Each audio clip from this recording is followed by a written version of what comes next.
Case analysis: Scott Spivey, when a road rage incident turned into a fatal shooting and a potential police cover-up. On a seemingly normal afternoon in September 2023, in a quiet beachside town in South Carolina, a fatal shooting occurred after a chaotic road incident. It resulted in the death of one man and sparked serious allegations of police bias, manipulation, and cover-up. The man who died was Scott Ryan Spivey, 33 years old.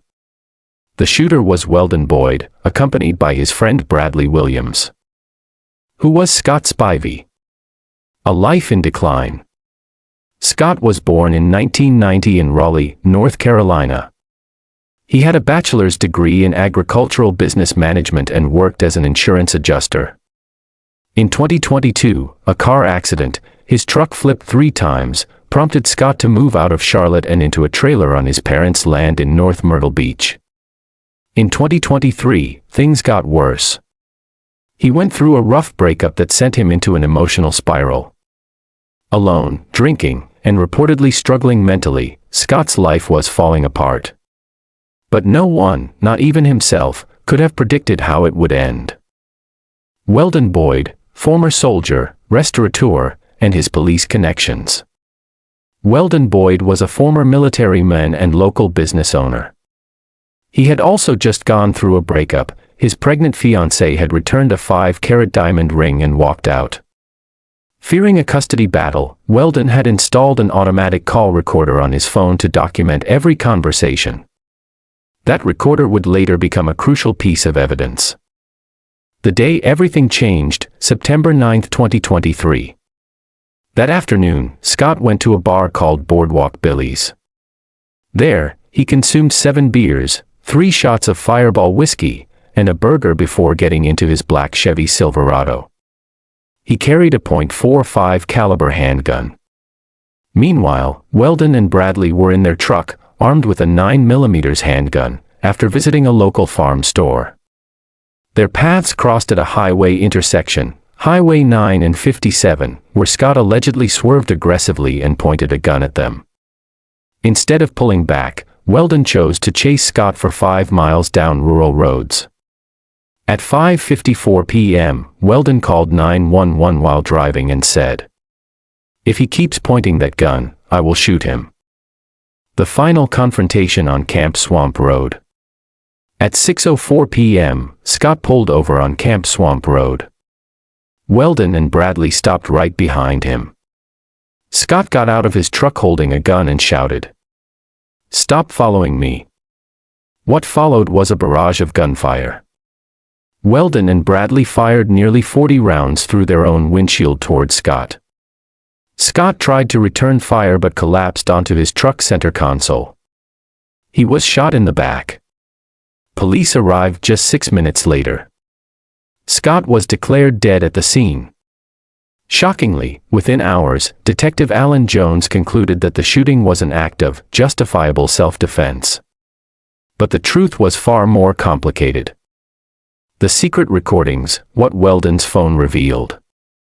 Weldon's call recorder captured numerous conversations after the shooting. In one, Bradley panicked and said, "We should have just left him alone." Weldon calmly responded, "Don't worry. I know someone who can help."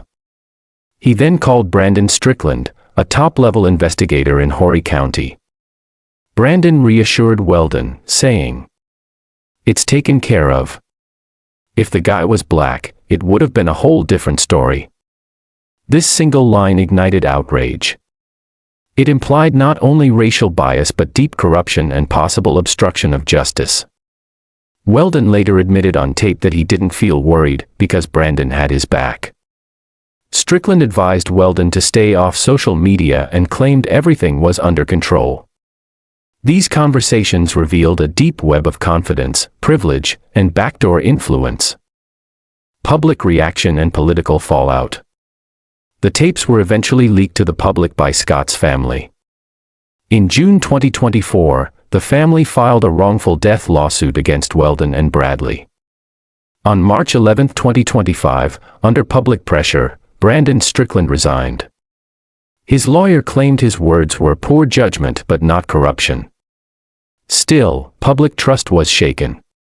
By April 17, 2025, Horry County officials reopened the investigation. As of now, however, the case remains closed and no one has been criminally charged.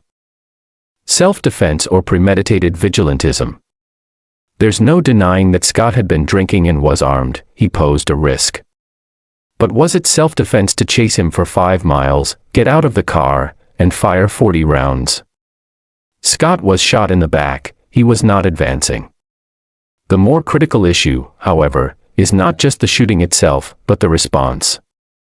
The relationships between Weldon and law enforcement painted a disturbing picture of favoritism and impunity. Conclusion: when justice depends on who you know. This was not just about a road rage incident. It was a case study in how privilege, connections, and race may influence justice. Scott's actions were reckless, but he deserved a fair investigation, not a rushed conclusion. If Brandon hadn't been recorded, the public would never have known. This case raises uncomfortable questions.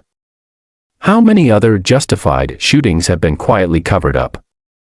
How deep does the culture of favoritism run? In the end, this is about more than Scott Spivey. It's about a system where the law may not apply equally to all. And when justice becomes a favor for a friend, we all lose.